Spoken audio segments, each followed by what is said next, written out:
Excellent. Hi, guys. Hello, everyone. Hello, Peter and Karen. You're first to say hello this afternoon. Hello, David. Sue and Jeff have been talking to me on the texts. Who else is out there? Hello, Simon. Hello, Kay. Hello, Anne. Hello, John and Cotty. Good to see you. It was a nice lunch on Sunday, wasn't it?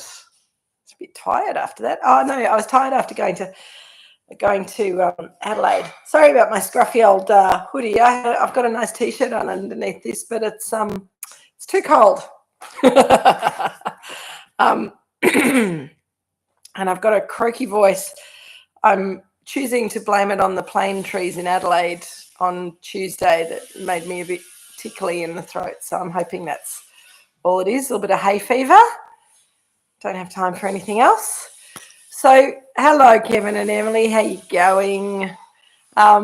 So this is our last wine of box 5. It's very exciting. I will get into that in a minute. Yeah, it was. In fact, I've got leftovers from lunch today. Pete's getting me some salami and some sorry about the noise in the background if you can hear it. Richard's got his power tool on and he's sawing up some wood for the wood-fired oven out in the garage. It sounds really loud to me, so hopefully it's not too loud for you guys. Happy Halloween indeed. Hello, Angela. Yes, I'm quite pleased that it's Halloween because we've got the kids in our street have got quite into the whole trick-or-treating thing. I always feel like a real Grinch sitting in my house because I've got a gate that they can't get through. So if I'm not home, then I don't have to worry about it. And Polly doesn't have to bark at the children in costumes. Halloween, Richard with a chainsaw, absolutely. Chainsaw Massacre out the back. Hello, Shell and Andrew. You got a feast of grilled calamari, prawn bao, salmon sashimi, and a bowl of sweet potato fries with feta oregano. Fantastic. Your Libras, that's hilarious, Shell. Also, you remembered that I said that this wine goes very well with sushi and sashimi. All things pink. Here comes Pete with my charcuterie platter. Thank you, Pete. That looks lovely. Yeah. Look at that. Some toast that's still warm. I might hold my hands over it to warm myself up. And he's done me some lovely rillettes and cornichons and the Chianina salami, beef salami, which will be yum. Oh, Kevin and Emily, you're handing out lots of candy while drinking wine. Good work. I'm glad somebody is. Jeremy and his kids have gone off to do trick-or-treating somewhere out on the peninsula where they found some good sports of humans who take it all very seriously. And as I say, my street in Mount Eliza is very, very decorated, very trick-or-treaty. Just don't give the kids the wine. That's right, Anne. All right, got it open. Sorry, I'm getting overexcited. 2018 Pinot Ground Skins. It's open. We'll put it in the glass. David and Fiona have kingfish sashimi with fermented black olive and mirin and lemon. Yum, delicious. All right. So Sue and Jeff sent me a picture of their 23 next to their 2018, and I got them around the wrong way because the 23 looked a lot more orange in the glass in their picture, and the 2018 looks a lot pinker. And I'm looking at this in the glass here, and the colours are a little bit different, I think, on the screen. But it does look still quite pink, even with that little. When you do the knifey thing, absolutely, David. Just don't chop any fingers off or anything. Oh, it smells good, doesn't it? Who's drunk half the bottle already? Angela, tasting Halloween toffee apples, very lolly-like. Yes, I think that's right. With this wine, now that it's got a little bit of age, you'll have to excuse me. I might cough a little bit. Just trying to get that pollen out of my throat. Not getting sick. No time for that. It is a beautiful Halloween colour, and it's got a sort of toffee apple taffy kind of almost sort of strawberry boiled sweets. You know those Pascal bonbons, the hard ones that they're sort of rectangular and they're wrapped up in paper, and they come in strawberry, lemon. This smells like the strawberry ones for me, and they've got a kind of gooey center and a crunchy outside. Oh, John made hang on. Kay's saying wonderful nose, seeing it being quite orange rather than pink. Yeah, the orange is coming out, but it's quite deep in color. And it's really interesting. I'd be interested to know, Sue, because Sue's saying that she opened the bottle of 23 yesterday, so maybe that's why the colors changed a little bit. But does it look for you, Sue and Jeff, that the 2023 is lighter and more orange, or is that just in the picture that you sent me? It's always hard to tell. Peter and Karen, almost a rose or quince perfume. That's right. John made chicken rillettes and papilloma. That isn't that things that you get on your feet. What's papilloma salami? That sounds almost indecent, but I'm sure it's delicious. Home cured olives and cornichons. As well with the fattiness of salami. Yeah, I know, Fiona. I think I was saying that wrong. I don't think that's what chicken pox. Oh dear. Me, do you think? Kay, or the chicken rillettes? 2018 has a stronger color. Okay. It's got some really nice herbal notes coming through as well, sort of a little bit of sort of lemon thyme or something like that. It's really complex. I think it would go quite nicely going back. David was saying that you're doing mirin and lemon with the fermented black olive, and I think that could be sort of coming out of that sort of black olivey kind of lift lemon rind. Alison, hi, you got a 2023. We were just saying that that Jeff and Sue are on holidays, so they're comparing the 2018 to the 2023, and they're saying it's a very interesting comparison. You just have to make it, David. Oh, well, have a glass of wine first.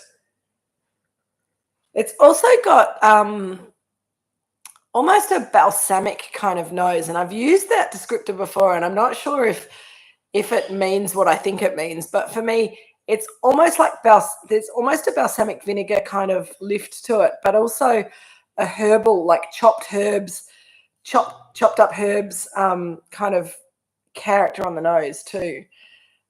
There's another bottle. Oh, good. Excellent, David.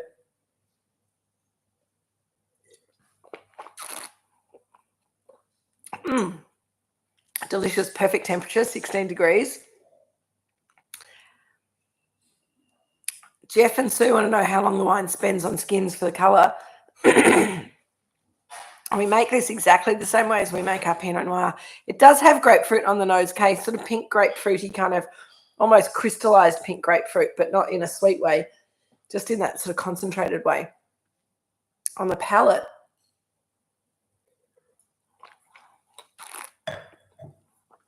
I'm getting a lovely tangy sort of blood orange, citrusy kind of a note.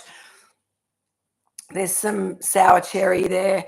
There's a little bit of rhubarb, making my throat go a bit husky again. Hopefully that's sexy rather than off-putting. But Jeff and Sue want to know how long this wine spent on skins, and it was approximately 20 days.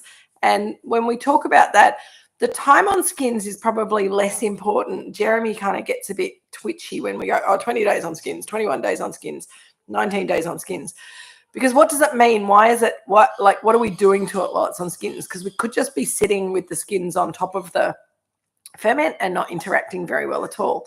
But what we actually do is exactly what we do with the Pinot Noir with this wine. And we de-stem it into a 2-ton fermenter, open vat fermenter, the stainless steel ones that you've seen pictures of, or if you've been here during ferment, you've seen in real life during vintage. We then put a bit of CO2 over the top just to protect it from excessive oxidation. And then we put a big plastic sheet and seal it up with a big elastic band to keep the air out and to keep the CO2 in.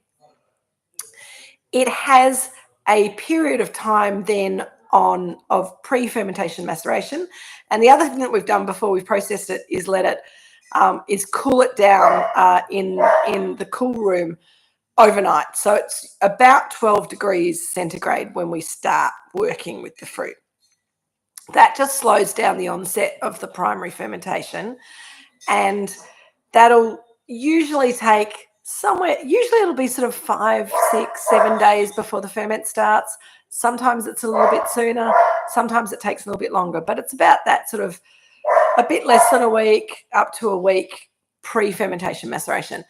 Then when the ferment gets started, we'll pump it over once. Oh, Richard's trying to kill himself. You okay, Richard? Tripping over the bin. Someone put the bin in the wrong place. Pre-fermentation maceration, once it starts fermenting, we pump it over for about pre-fermentation maceration, once it starts fermenting, we pump it over for about 20 minutes to get some air into the system and to mix the juice around. We then, here's the wine. Get some in the glass for Jill and Peter as well. That'd be nice. Jeremy's here too, or you might have to get another glass. Then we plunge it twice a day while it's active. So we're mixing the skins into the wine twice a day, like you kind of dunk a tea bag in a way, because we're wanting to get the skins in contact with the juice so that we're extracting more color, more tannin, more flavor from the skins. And then post fermentation, we let it sit and just think about itself for a little while until the cap starts to sink into the wine, and then we'll press it off. That all adds up to about 20 days, give or take, on skins. David and Fiona have a geologist present tonight, Dr. Robin. Hello, Dr. Robin. You want to know about the soil? So this wine, the 2018 Pinot Gris, I think came either predominantly or 100% from the garden vineyard. I couldn't be sure without looking at the book, which I didn't do because I didn't think I was going to be asked such technical questions tonight. But if it was from the garden vineyard, and Richard might be able to let me know, but he probably doesn't remember off the top of his head either. And he probably can't be bothered to rush out and go leafing through the book that's probably been filed somewhere in a file. But the garden vineyard and we didn't have Duns Creek in 2018, so it wouldn't have been, I don't think it would have been Duns Creek. So I'm pretty sure it was garden vineyard and possibly Osborne. Garden vineyard and or Osborne Pinot Gris, but the garden vineyard Pinot Gris tended to go towards the Pinot Gris on skins in the early days. So I'm going to go with that. And the garden vineyard has sandy, rocky topsoil on quite heavy clay subsoil. So it's ancient seabed. There's sort of two layers to the soil, and the roots tend to stay mostly in the topsoil in the garden vineyard. It's pretty good. I haven't had a chance to eat any yet, Pete. He's brought me some more crunchies. Yes. I should be eating rather than talking. Oh, no, I have to talk.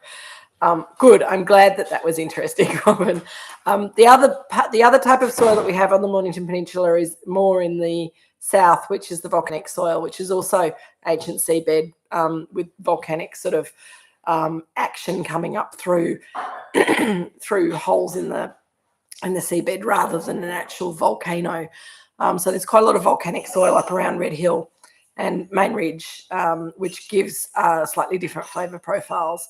But we don't have, I don't think any of our vineyards have got the red soil, although Duns Creek might have a bit of it. I have to check with Jeremy. But that's for the 2023 Pinot Gris on skins, not the 2018 Pinot Gris on skins. Coddy and John didn't chill the wine. The savouriness is more forward. I think that's good. I didn't chill the wine. I had it in the wine fridge in the red wine section. So it's 16 degrees, which is pretty much exactly the same temperature as it is outside. And for some reason, Richard's turned the heating off in here, so it's quite cold in here as well. Angela wants to know, when was the last time we tasted this wine from the same vintage, and can you remember what it tasted like? Do you write notes? Angela, I do write notes, but I don't have them with me at the moment. They're on my computer that I'm talking to you on, so I can't look them up while I'm doing this because that would just make my head explode. The person who will know is Kay Farrow. She will have a note in her spreadsheet about when we last tasted the 18 together. Shell, it is such a dead move turning the heating off, isn't it? It's really, really annoying on a cold day like today. Jill's got 2 pairs of pants on. She's so cold. She got leggings and tracky dacks on. I just had to leave my grotty old jumper on. And she had a hat on, which she's finally taken off because she got warm from doing the weeding. It's very busy. Kay's checking the tasting notes, Angela, so we'll be able to report back on that. Peter and Karen have a big spread. I know, you sent me a picture. It looked amazing. Salmon pate, hummus, prosciutto, salami, pistachio, and cranberry pate, and some lettuce for health. Fantastic. Have you eaten your dinner, Polly? Don't come barking at me for food. Probably not with this. Pete was asking, I made some dal before for lunch, and he thought it might be interesting. We might have a look at a Pinot Gris on skins with dal another time. Yeah.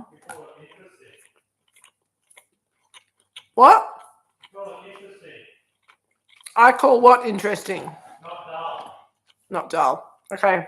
Haha.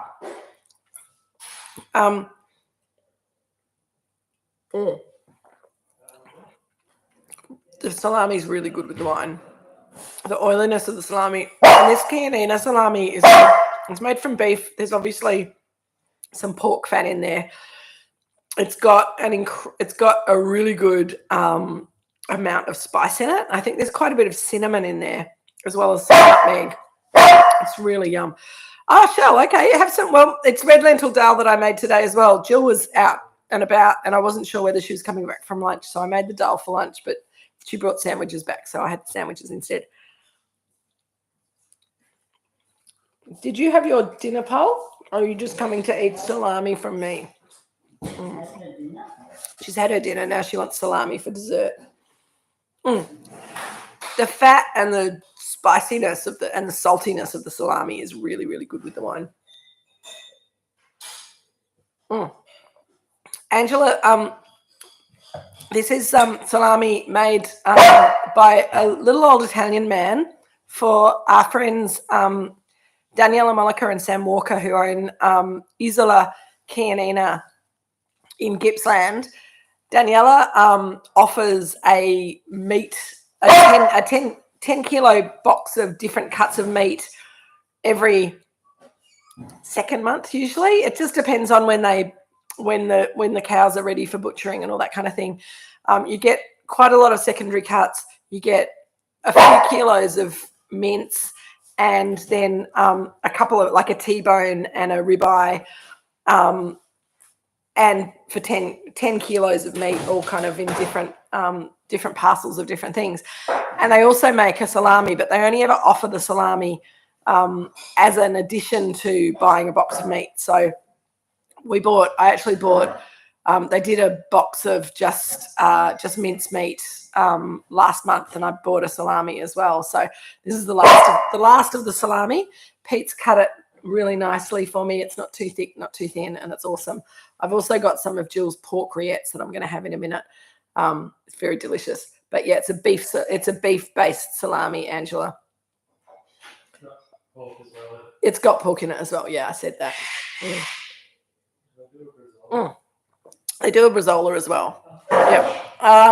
Currently 25 degrees in Port Holborn, so you've turned the heater off as well. Good on you, Jeff and Sue. It was a perfect gardening day today, Cotty. I wish I'd been out in the garden. I had lots of boring jobs to do today, but I feel like I've achieved quite a lot, so that was good.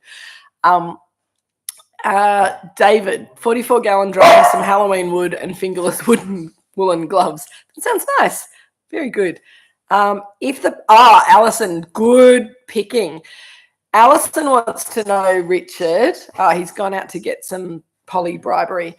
Alison wants to know, if the paintings are gone, has the move happened? Would you like to come and explain?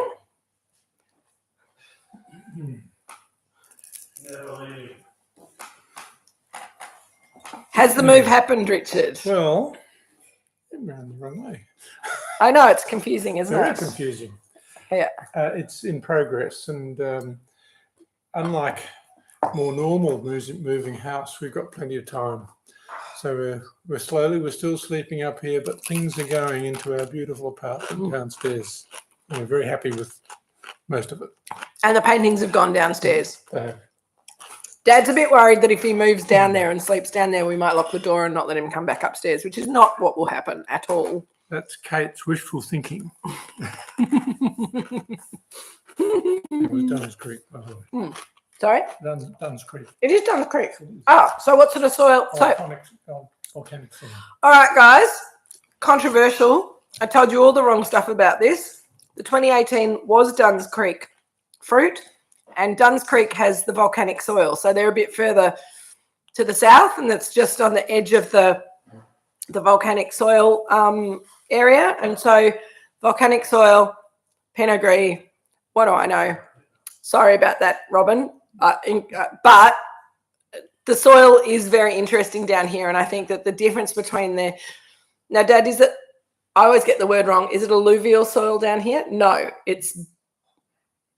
He's got a mouthful of food, and now his brain's gone blank. Sedimentary soil. So here in the north, it's mostly sedimentary soil with the sandy topsoil and sandy clay.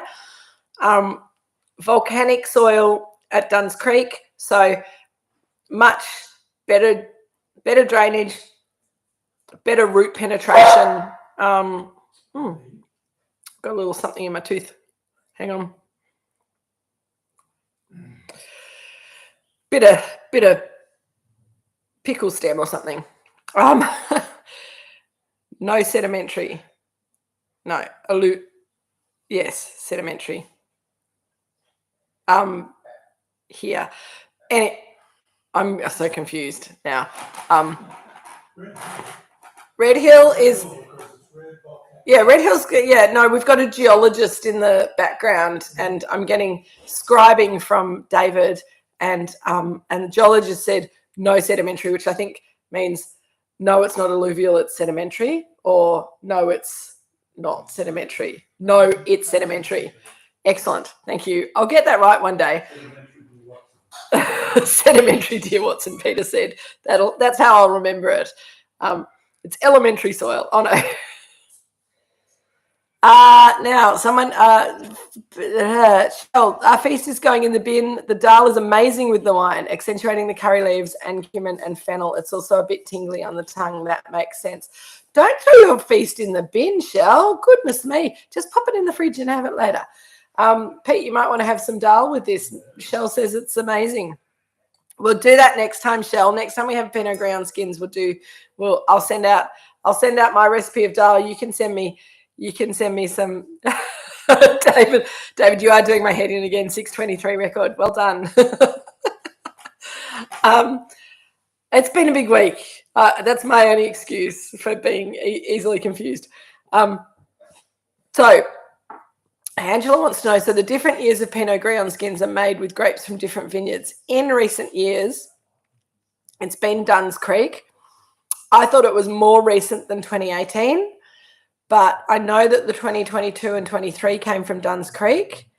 And Richard just said that the 2018 is from Duns Creek. I cannot guarantee that all of the wines from 2018 were 100% Duns Creek, but that's when we started playing around with Duns Creek in the Pinot Gris on skins, and it could very well be that it's been Duns Creek since then. So we started making Pinot Gris on skins in 2015, but we made a tiny, like half a ton of fruit in 2015, another small batch in 2016, and then we kind of went, well, what are we going to do with this? And showed it to a few friends, and they all went, oh, that's really delicious. And we were like, yeah, we thought it was delicious, but we were a bit worried that we were going insane. And so then in 2017, we made a little bit more, and 2018, I feel like we were kind of hitting our straps in 2018, which is why it's nice to be looking at this one now.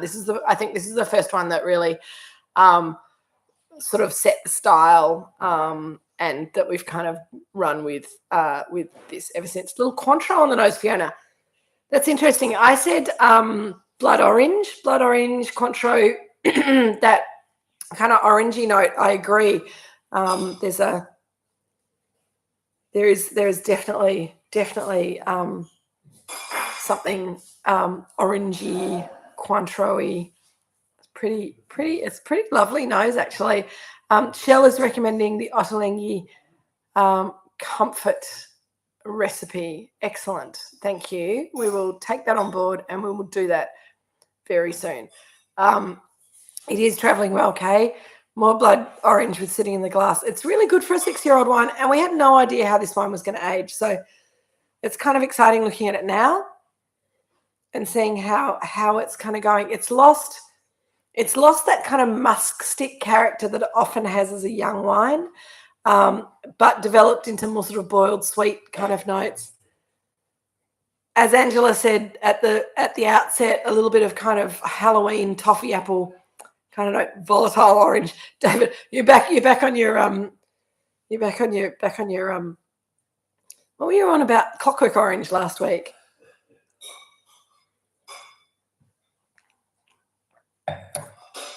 Perhaps this wine should be called Clockwork Orange. We're not changing its name, though. Much better than when it was younger, Kay, you think? I kind of agree with you. I think it's kind of settled down and smoothed out its edges, as most of our wines do with a bit of age. I'm making a mess here. I'm trying to feed myself and talk to you at the same time. It never works very well. Simon can see the guitar in the background. Has Richard been singing Maybe the Fox? He has been practicing. I come in often and the guitar will be kind of strewn across the sofa, and I put it back onto its stand so that the dogs don't jump on it and throw it on the ground and smash it, because it's managed to last since his 21st birthday. And it'd be really nice if it didn't get broken by my dog or somebody else's dog as a result of Dad leaving it lying around on the sofa that I like to sit on. It was, but I'm not sure. Richard, what have you been singing on your guitar recently? Simon wants to know.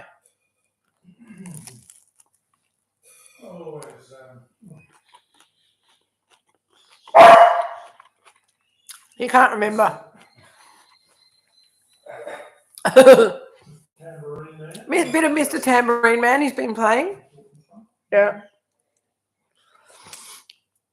It's not very old, Fiona, no. No, he's not even 80 yet. He's very young.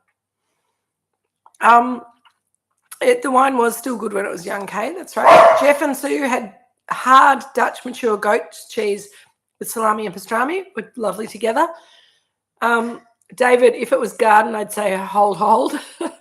I do think that this wine, oh gosh, I'm getting all sorts of text messages. From Jill, great. Thanks, Jill. G'day, Lions. How you going? It does smell like an older Pinot Noir as well. I think that as it ages, it gets a bit more Pinot Noir-like, and the winemaking is very Pinot Noir-like. So karaoke and open mic event, Kay, you reckon? Maybe not. Polly thinks that she is due some salami. So we'll see whether Richard falls for that bossiness. Leonie, I think David is asking you how life in Puppyland is, because you're the only person I know of who has a new puppy.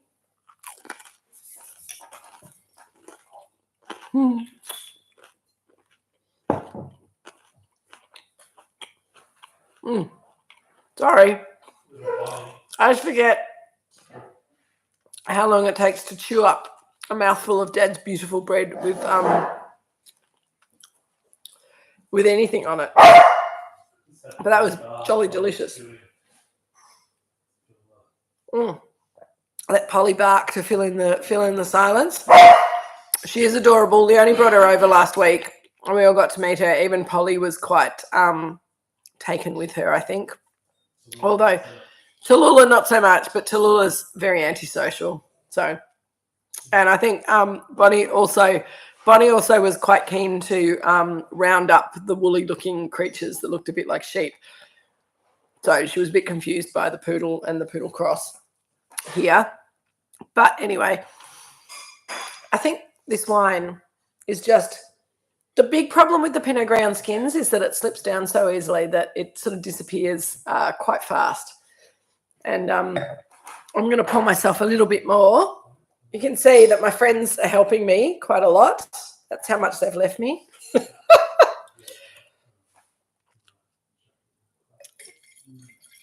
Now, while I'm pouring this, I'm just letting it open up and having a bit of a think about things. I would like to remind you about what's happening next, because this is the end of box 5. Next week and the week after, I will be in Argentina. And so I won't be here with you. So we've got a two-week break. If you guys want to get together on Zoom or something and do a wine tasting, then, you know, you've done it before. You could do it again. Mine looks more pink on the screen and more orange in your glass. Yeah, it's interesting, isn't it? It's quite orange here, but it looks really pink on the screen. I think the screen colouring is making everything look a little bit pinker. Maybe. Steak and Malbec ahead. Exactly, Peter and Karen. A little bit of Torrentes. I'm quite excited. I'm looking forward to reporting back to you about how that all goes. But we've got, we're going to be, I've put, Leonie and I went and had a look at all the fun stuff that we've got in the cellar, the back vintage stuff. So we've put together a really fun end of year box. We've actually only got, and this is pretty horrifying, we've only got 4 Thursdays that we can get together again before Christmas. Now, it's okay, don't panic, because there are 3 Thursdays that I'm not going to be around. So we've got 2 weeks now that I'll be in Argentina, and then I'll come back. I might be a little bit jet lagged for our first Thursday of box 6. I'll take some US dollars. Okay, thank you, Peter and Karen. I've got some US dollars, so that would be that's very good tip. Then I'm back for a week, and then I have to go and teach Master of Wine students for a week. So I thought about trying to do, I know we did Drinks with Kate together one time when I was on the MW student trip. But Thursday, the itinerary is pretty full, and it goes sort of all the way up to 6 o'clock. So I thought it might be kind of pushing it to try and get online with you guys again. So we'll have a break then again, and then we've got 3 weeks in the lead up to Christmas in December. And so box 6 is going to have 5 wines and a popcorn, because, you know, there's an empty space, so you should have a popcorn. You never know when you might need a bowl of popcorn in the lead up to Christmas. But there'll be 5 wines, so we'll do 4 of them together, and then there's 1 wine for you guys to drink on Christmas Day. So that's the concept behind box 6. I think that's going to be really fun. Pete's going to pop together a button for me. Hopefully I can send it out to you guys tomorrow. So keep an eye out for that.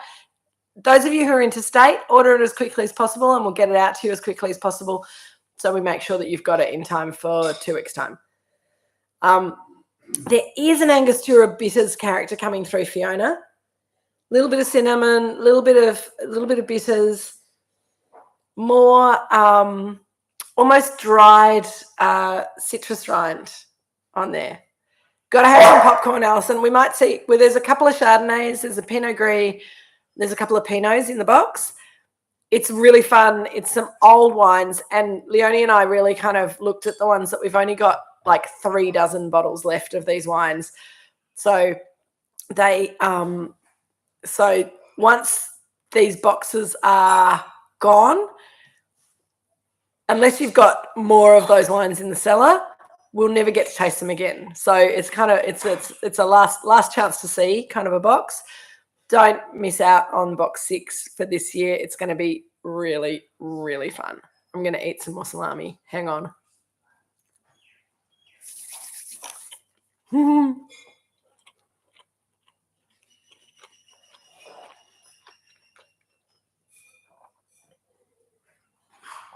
Fiona is a super taster. That is correct, David. I think this wine's evolving really nicely. It's quite a savoury wine. I'm really interested that it goes well with the dal shell, and I think that's something that I really wanted to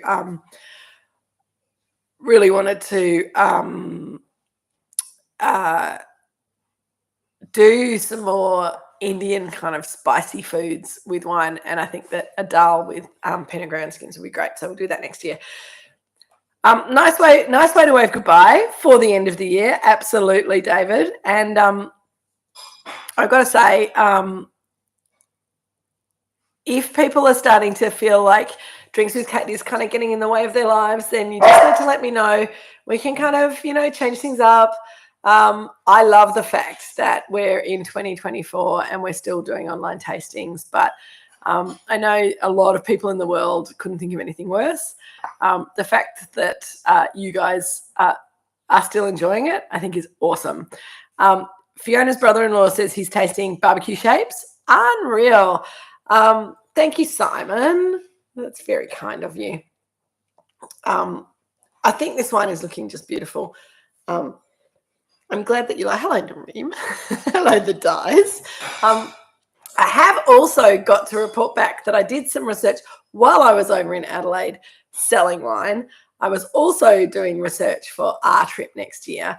It's definitely going to happen in May. I have spoken to a friend of mine who runs tours, and he's going to be happy to drive a minibus for us. So the minibus will fit 11 people plus him. Kay, you've talked about driving your car over and self-driving. So if there's more people who want to join and you still want to do that, then we can do that. I think it's going to be super fun. Oh, Sarah, hi. Look, I just threatened to stop and it brings everyone out of the woodworks. I won't stop, Sarah. I think that there's still a lot of traction with these Thursday night tastings. It's really nice to not have to go out and to be able to spend time with people that love the same things as us, and I always think your chat is just awesome. So we'll keep going for as long as you keep coming back, guys. We need to take people and wine as well. Kay is reminding us. So what you guys need to think about is, if you want, some people might want to do a road trip over to Adelaide and back again. If you want to bring your own car, that's cool. I'm getting some prices, getting a quote from my friend Kim. I'm going to work out some hotel prices and things like that.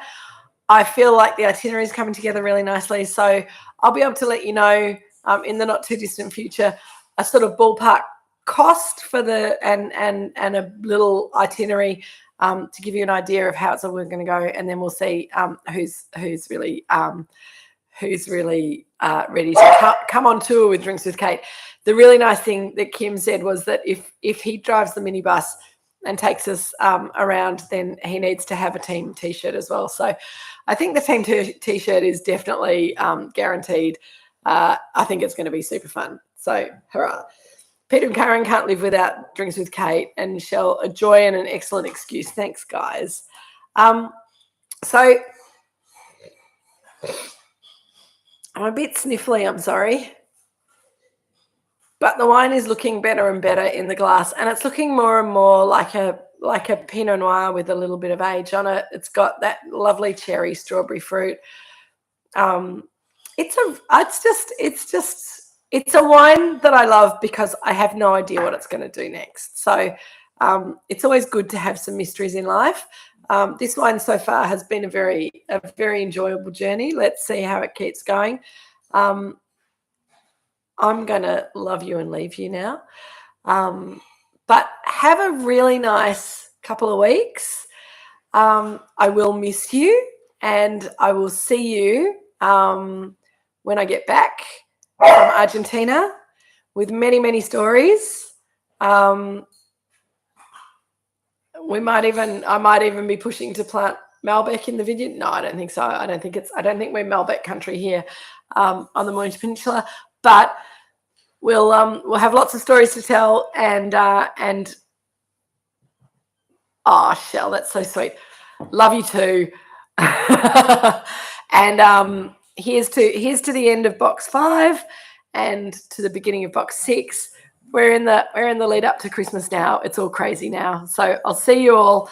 And keep an eye on the Kate and PX Instagram if you want to see what I'm getting up to in Argentina.